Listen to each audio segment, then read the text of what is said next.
I'm Percy Dovetonsils. On this date in 1863, President Abraham Lincoln designated the last Thursday in November as Thanksgiving. Now that was out of the way, it was time to invent football. For a while, it became the day we started our Christmas shopping. Now it's the day we begin shopping on our phones. I believe he declared the first Black Friday the next day.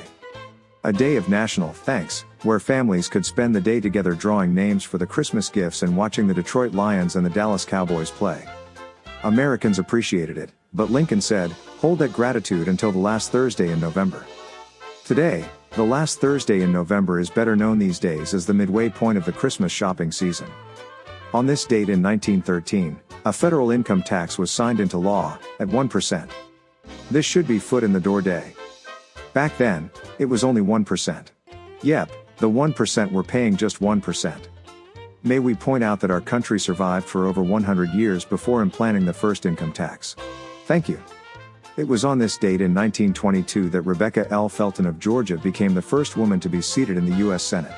Many people felt, at that time, that a woman's place was in the House, instead of the Senate. On this date in 1929, the country of Yugoslavia was created with the goal of someday being as famous and dependable as the Yugo. In 1945, a 10-year-old Elvis Presley appeared in a talent show at the Mississippi-Alabama Dairy Show and won a $5 second prize for singing a song called Old Sheep. He probably would have won the whole contest if had just sung, "You Ain't Nothing But a Sheepdog."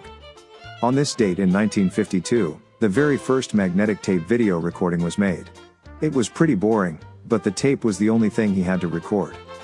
It was on this date in 1954, Father Knows Best starring Robert Young premiered on CBS TV. Of course, everyone knew better. In 1955, Captain Kangaroo starring debuted on CBS TV. In fact, when the show first came on the air, he was actually only a sergeant. On this date in 1960, San Francisco's White House department store is first to accept the Bank AmeriCard, now Visa, in lieu of cash. And the credit card was born. I'm actually supporting several of its cousins. On this date in 1972, George Carlin was arrested in Milwaukee for the 7 dirty words you can't say on TV routine. Today, the charge would have been impersonating a rap artist. It was on this date in 1974 that Frank Robinson became Major League Baseball's first black manager.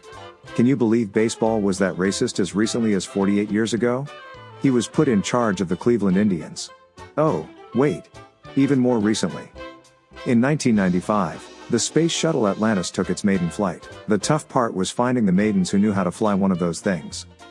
Today is National Techies Day, National Boyfriend Day, National Fruit at Work Day, and World Temperance Day. Ashley Simpson turns 39 today. She's the smarter of the Simpson sisters, which really isn't saying much. Sean William Scott turns 47 today. He was part of the acting ensemble that gave us Dude, Where's My Car? We tried to give it back, but were unsuccessful. India. Ari, whose name reads like a website, turns 48 today. Neve Campbell turns the big 50 today. She was on that show Party of Five until it was cancelled, when the name of the show was the number of people watching. Gwen Stefani has a birthday today. She may sing, don't speak, but we're going to tell you anyway that she's 54. Tommy Lee turns 61. He was married to both Heather Locklear and Pamela Anderson. He's pretty much caught whatever's available. Golfer Fred Couples turns 64 today, although he's putting down 62. He's the only pro golfer on the circuit that could be invited to a couple's dance and go by himself. Jack Wagner used to be on General Hospital. He used to be a singer. He used to be on Melrose Place. He used to be 63. Today, he's 64. Lindsey Buckingham, formerly of Fleetwood Mac, turns 74. All he wants for his birthday is to get back in the band. He was dismissed years ago when the manager called up Lindsey to say, Stevie never wants to be on the same stage with you again. Chubby Checker is 82 today. He'll enjoy a birthday drink, with a twist. Checker's classic tune The Twist was named the most popular hit single of the last 50 years. The song had the distinction of being number 1 in both 1960 and 1962. And finally, I've been diagnosed as a kleptomaniac. I've been taking all kinds of stuff for it. With exciting facts to clutter your mind, I'm Percy Dovetonsils, for KDAZ, Digital Broadcasting. And thanks for listening.